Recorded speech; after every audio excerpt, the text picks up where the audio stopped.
when I tell you I am surrounded by books right now, that is very true, and it's a great feeling. Hello, welcome back to my channel. Thank you so much for being here and listening to me yap and hanging out with me. Today, in this video, I'm going to be doing 15 books I want to read in 2025, which is so crazy and exciting. I love New Year and new beginnings and fresh, clean slate and all of that type of stuff.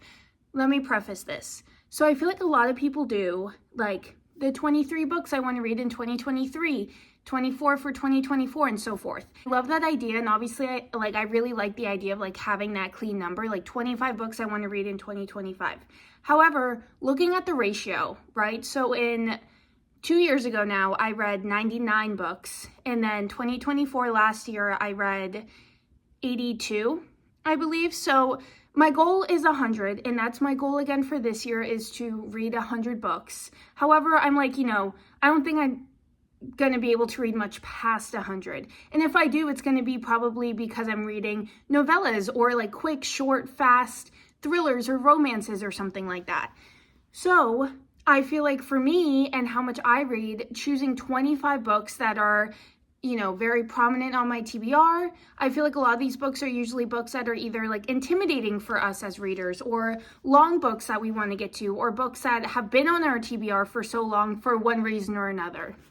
So I just don't want to choose 25 and set myself up for failure, because that's, on a good day, that would be a quarter of my reading for the year. We all just need that 2 a.m. Kindle read. I feel like 15 is a good number, right? Because that is probably a quarter, or I don't know, mathematically I'm not sure, but it would be like a quarter or under a quarter of my reading, like on a bad year, or like on the lower end of my reading goal. So I think that's a good one. I do think I have a variety. Like, I'm not choosing a bunch of like 700-page books, but that's kind of my preface, right?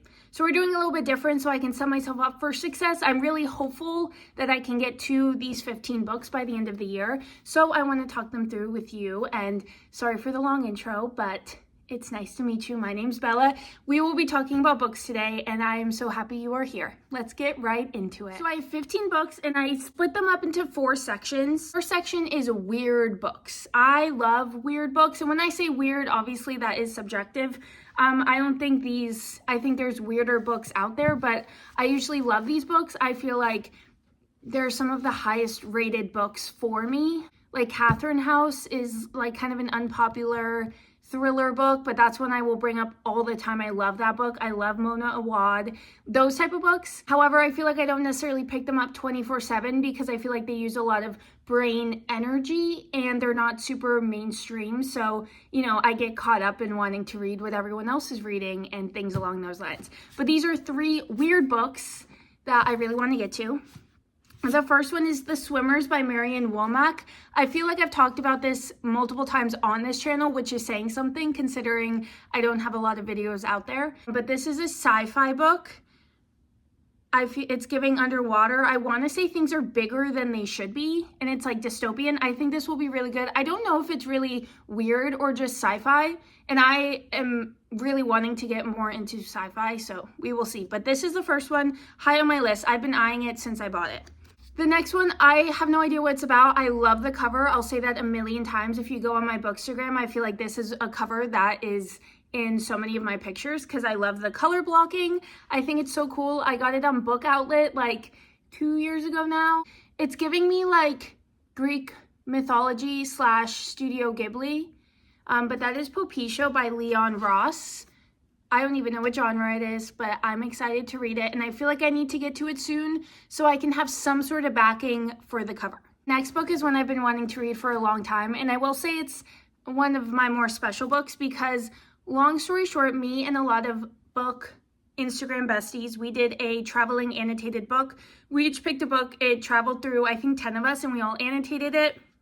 I don't think mine was a popular one, which is pretty unfortunate. I think multiple people DNF'd it. There doesn't seem to be that much annotations compared to some of the other ones that have been passed through. So that's kind of a bummer. I feel like I should have thought it through a bit more considering I like weird books, but I feel like that is somewhat of an unpopular opinion. but that is Piranesi by Susanna Clarke. I really think I'm going to love this book. I love Greek mythology. I think it is kind of weird from what I've been able to gather. It's kind of open-ended and there's a lot of commentary and allusions and all of that type of stuff. So I think I really am going to enjoy it. I just think, you know, the girls that I did this with, you know, maybe it wasn't the most accessible genre for all of us. So that's kind of a bummer. It does have a good amount of annotation, so I am excited. There is comments and commentary. I just feel like they're a bit heavier at the beginning of the book, but that's okay. This is the other weird book that I would like to read. The next category is kind of sacrilegious. I haven't read any of these yet, but these are books from authors that I adore that I just have to get to their next book and have to read them. I feel like this first one could definitely tie into the weird books. I already mentioned her, but that's All's Well by Mona Awad. I feel like this is going to be an easy 5 stars for me. I have given all of her books that I've read 5 stars. I think they're amazing. I'm also a theater and a Shakespeare girl at heart. I grew up doing theater. I've done multiple Shakespeare plays. Not only that though, I really love Shakespeare and I kind of love like have an affinity towards his plays and also how his plays can be interpreted and done, especially in the theater sense, because no one like owns the rights. So anyone can do Shakespeare, they can manipulate it and, you know, change the script and, you know, the setting and all of that type of stuff however they want to. So a lot of people will be really creative with Shakespeare plays. Obviously, in a literary sense, you know, you might not see that as much. And I know a lot of books will pull from his plays. This one I'm really excited about. I know she's a weird author. I think they're planning on putting on Macbeth, but one of them wants to do All's Well, something along those lines. I think I'm going to love this. I feel like this was written for me, and I'm very excited to get to it. Okay, the next one is a new favorite author, and by new, I mean the past few weeks. I have just started my Brandon Sanderson journey, and I don't think I'm going to slow down anytime soon.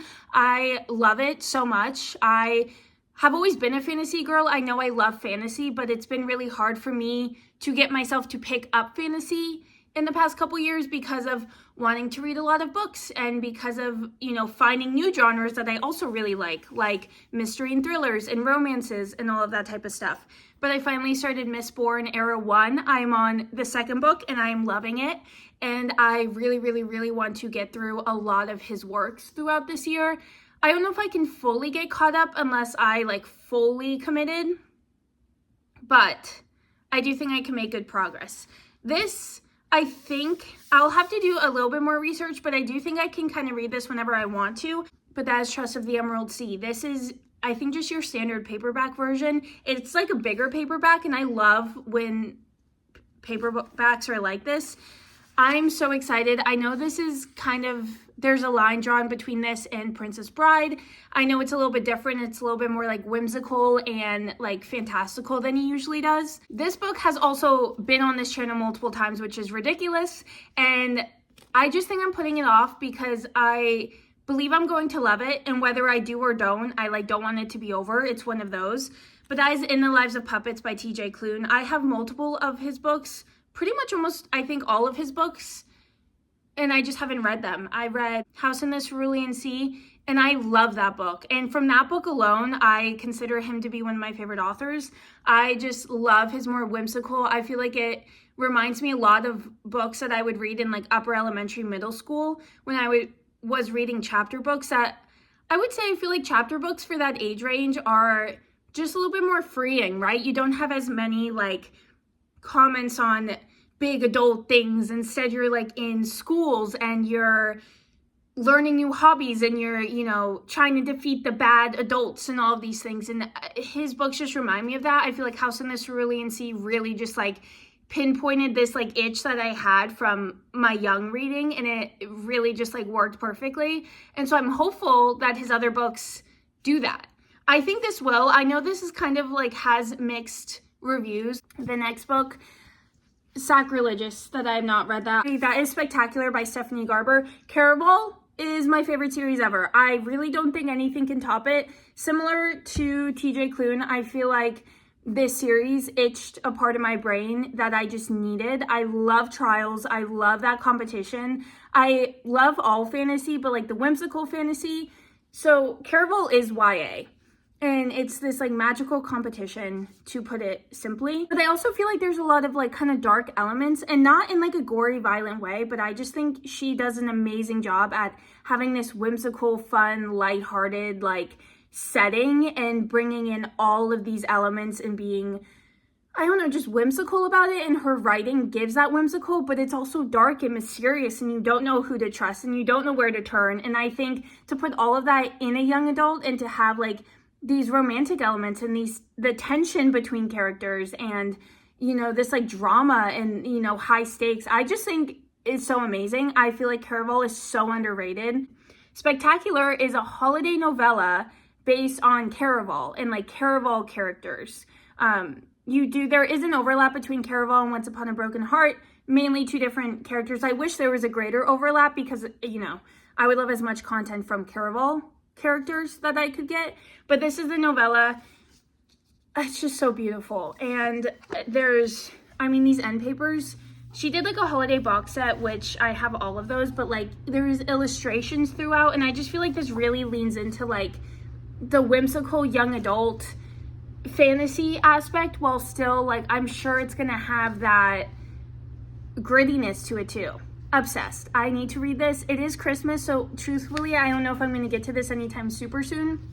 I do want to read the whole series just because I want to reread them, because I sped through them the first time around, and I'm sure there's so much that, like, you know, I semi-missed. So we shall see. But this is definitely by the end of the year. This next section is popular book talk, bookstagram, books that I just need to get to. So I'm going to go through these a bit quickly because I'm sure, you know, if any of these, we've seen these the most.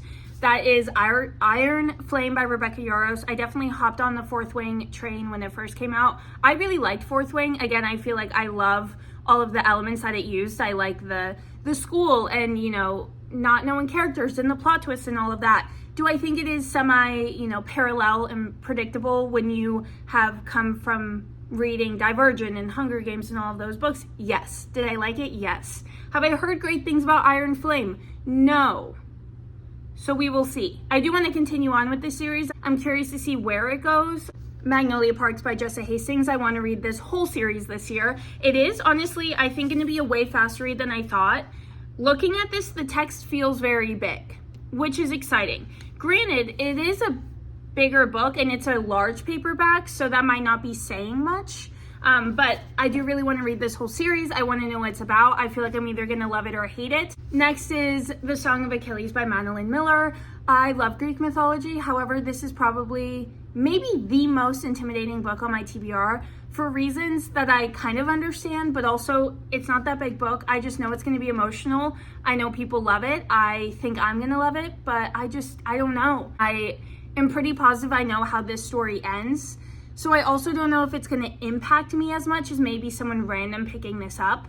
I do think I'll still be emotional. Okay, and the last book in this section is The Invisible Life of Addie LaRue by V.E. Schwab. This is a special edition. I think I just got it off Barnes & Noble though, so I'm not too sure. I do really like it though. It's like blue and sparkly. I've had this on my TBR for so long. I feel like this was one of the original popular book talk, booktube books. And then I feel like a lot of people haven't read it.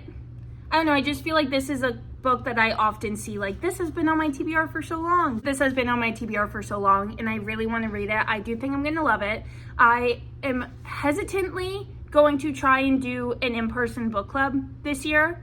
I don't know if I can do every single month, but I would love to. But this is the book club pick for January. The meeting is at the end of January.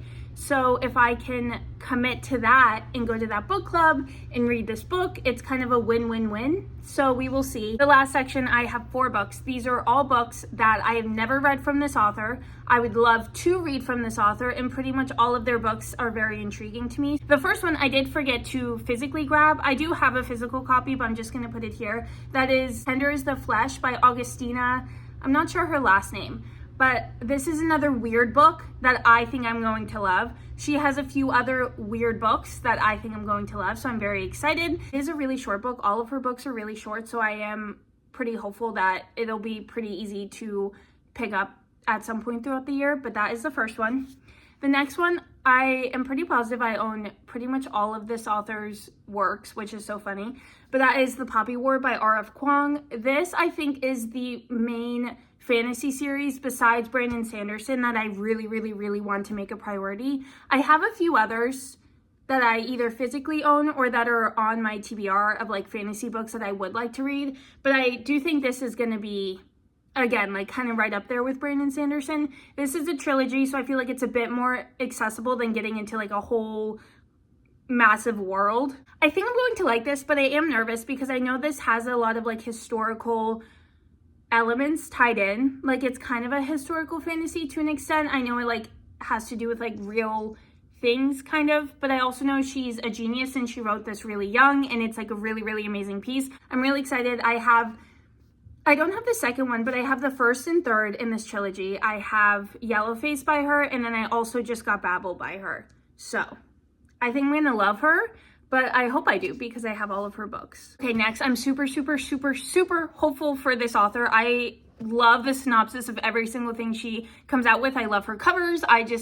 It sounds so good. But that is What Moves the Dead by T. Kingfisher. This is one of her novellas.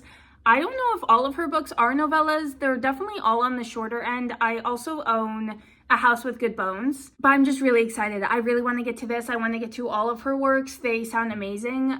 From what I've been able to gather, I know she has like horror kind of books and then like a few fantasy kind of books, but I do believe that a lot of her horror is like nature horror. I think is going to do it for me, so I'm really excited.